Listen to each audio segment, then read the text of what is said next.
We get that minute, right? Yep. That's our minute. That's your minute. All right. Starting. All right.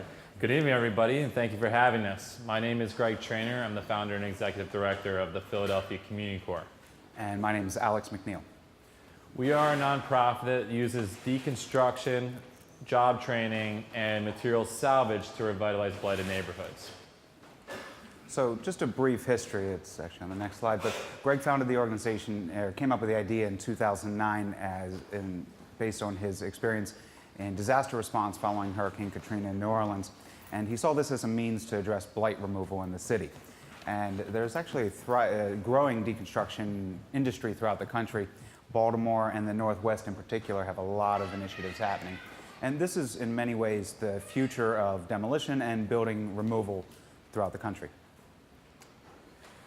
As many of you probably know, there's about 40 to 60,000 vacant, blighted, or abandoned properties in Philadelphia. It's actually about so many properties that if you were able to aggregate it all together, it would be the size of Center City. I mean, if you could imagine if this happened overnight, we'd probably receive billions in federal aid to fix the problem, but it was man-made and it happened gradually over generations, so we just got used to it, and we don't think it has to be that way. So this is indeed a disaster in many ways, but we see it as actually an opportunity. As these buildings sit vacant, there's actually a mountain of bricks and a forest of lumber. We just have to go get it.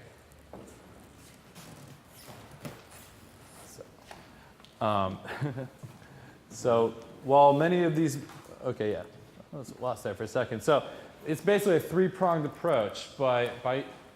Between deconstruction, job training, and material salvage, we believe that we can create a hub for career development, sustainable reuse, and social entrepreneurship.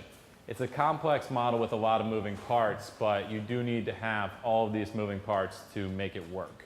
So job training and material salvage are pretty straightforward. Deconstruction isn't as well known. And as its name suggests, it's simply the reverse engineering. We're systematically taking buildings apart piece by piece. The goal is to save as many materials as possible in the process.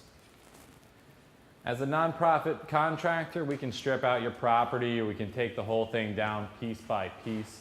It takes a lot longer, but it's worth it for all parties involved, including financially. And because it's financially feasible and profitable to do this, we think we can push the entire demolition industry to profit more, divert more materials, and employ more people. So this is truly a multiple bottom line process. So for people, this has the benefit of entry-level job training. So we work with folks returning from prison, students who had dropped out of high school, and we provide entry-level job training as well as job placement.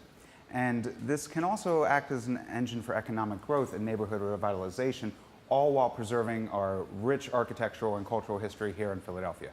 So we certify our job trainees OSHA 10 or OSHA 30, depending on their progress in the program. We certify them as deconstruction technicians by the Building Material Reuse Association. But job placement is the ultimate goal.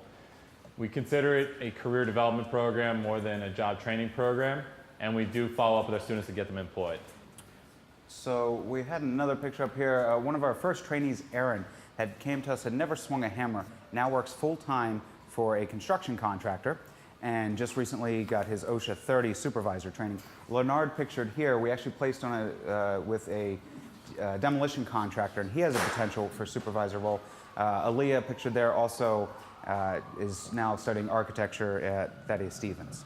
Wendy on the left got iron porch railings, stair railings, and a new front door from a house in her neighborhood, and we were able to salvage the mural from the old West Philly High School and gift it to the new West Philly High School. So as we said, this is an environmentally friendly alternative to demolition. So there are about 40% of the waste stream in this country is construction and demolition debris. Through this process, we can keep about 90% of that out of the landfills for reuse or recycling. And because we're taking it apart by hand and not relying on heavy machinery, we don't have all that dust and pollution getting kicked up into the air. So obviously material reuse is a big part of it. It's all got to go somewhere. And that's our Building Material Reuse Center, our warehouse, where these materials can be remanufactured, turned into furniture. They can be sold as is for new construction and lead points, or we can also give them to somebody for some sort of creative reuse project that we can't even imagine. So we operate in many ways like other salvage operations. And we have a lot of different materials, and they're great for art or new construction or, a little bit of everything. But we're not just cherry picking the best of the best. We also want to increase reuse all around and increase access to affordable building materials. Our favorite thing about the program is that it's entry-level job training. It's the exact kind of job training that we really need in Philadelphia. It's accessible and it employs 7 times as many people as a demolition project does. The industry growth can create career training pipelines at a pre-apprenticeship level that will place people in building trades at large, not just in the demolition industry. There are economic benefits to the individual as well. As we mentioned, we have reclaimed materials and they can be bought and sold for creative and practical reuse. There's also the materials we salvage because we're a nonprofit. When we go into a job and salvage materials, that's actually a donation to us. So the building owner, and you can just donate materials otherwise, the building owner actually gets to write that off on their taxes. So if you can even imagine a Philadelphia without abandoned housing, which is hard for us, we're so used to it. You can visualize the difference between an abandoned house down the block making it feel like a dying neighborhood and the empty lot, cleaned and well maintained, making it seem like a place with potential and opportunity. And this is an opportunity not just for new development and new properties and renovations, but also, I mean, imagine what you could do with open space. You can do gardens, you can do parks. One of our grand visions is to clear out a block that has several abandoned buildings and use the materials from those buildings to create a public space that the community can utilize. So if we can imagine our abandoned housing blight in this city as an untapped resource, and if we can think past the single bottom line of demolition, we believe that we can create a more sustainable 21st century building material removal industry in this Philadelphia that will create a thriving hub for reuse in Philadelphia.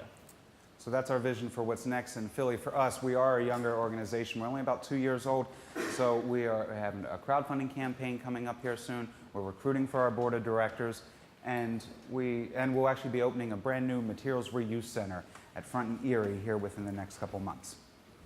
Thank you for having us. Thank you.